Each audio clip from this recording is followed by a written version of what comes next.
Well, I don't know that there's one best way because, let's face it, there are some neighbors or some parents of other friends who aren't going to respond to anything.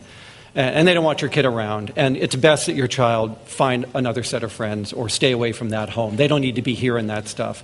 But most parents are fairly reasonable people. And I think if you went to them, if you downloaded a fact sheet on ADHD from my website or the CHAD website, and you just took it to them, this sort of 2 to 3 page description, or you called them and said, I've been meaning to come by or have you over for a coffee, or as part of this little social coffee clutch or whatever, you introduce this information about your child, about their diagnosis, about what it is, and the various things that you all are trying to do to contend with it.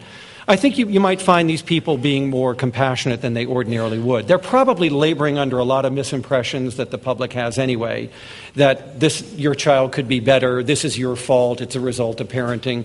And we sort of need to disabuse them of those ideas. But I like the honesty as the best policy approach to begin with. Now, obviously, if in the middle of this conversation it becomes very clear that these parents don't care, don't understand, and don't want to, then you should not be allowing your child to play at their home or under their supervision.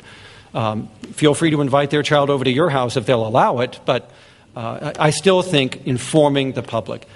We've had some teenagers carry around a card about ADHD in their wallet so that they can show it to people who are not familiar with ADHD, a coach or a policeman that pulls them over for speeding or, something like that. But very much like we got the idea from the Tourette Syndrome Foundation, which publishes small cards that are information that allow Tourette's people to share the information without necessarily having to explain it all themselves. But here's a sheet from a reputable source like CHAD or my website that they can learn from. The most you can do is to try to persuade them, inform them, maybe change their mind. And then the rest is shopping for more reasonable friends and parents of friends if you can.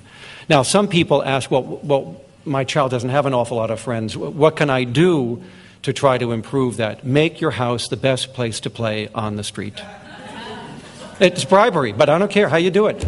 Yeah, you need to have the best toys in the yard. You need to have the best games in the house. You need to be somebody who feeds all visitors so that when anybody shows up, man, there's a fudgesicle in your hand and an Oreo and a glass of milk and here's the Wii system. And I mean, you are just going to create this place where they love being there, whether your son is there or not, right?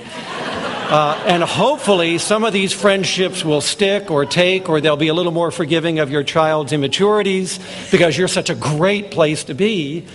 However you can arrange this environment, you can't make other children like your child. That is not possible to do. You can only make them more likable, or make the environment in which your child exists more likable. And hopefully some of that sticks. So approach it that way, but you can't make another child want to play with your child. It's just not going to happen. Those children make their own choices.